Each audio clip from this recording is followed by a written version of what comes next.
ये क्वेश्चन जो आप देख रहे हो इस टाइम पे, ये है चैप्टर सॉल्यूशन से, जहां पे आपको कहा है कि आइडियल सॉल्यूशन के लिए इनमें से कौन सा पॉइंट सही है। आइडियल सॉल्यूशन हम इन जनरल कहते हैं कि राउट्स लॉ को फॉलो करते हैं, बट इन डेप्थ होता क्या है। हमने लिया सोल्यूट, ये है आपकी सोल्यूट के पार्टिकल, अपना एक तरह का इंटरेक्शन रखते होंगे, इसको हमने मिक्स कर दिया सॉल्वेंट से, जिनका अपना एक इंटरेक्शन होगा।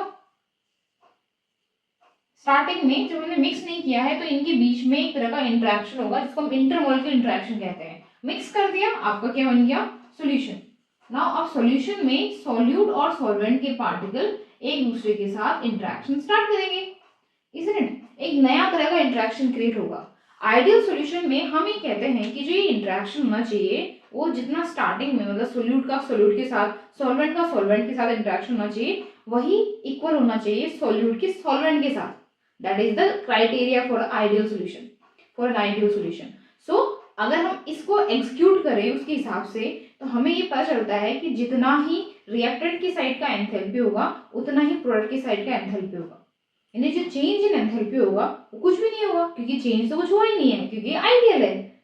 सो यहां से हमें ये क्लियर पता चलता है that delta H change in enthalpy should be 0 and option B should be correct.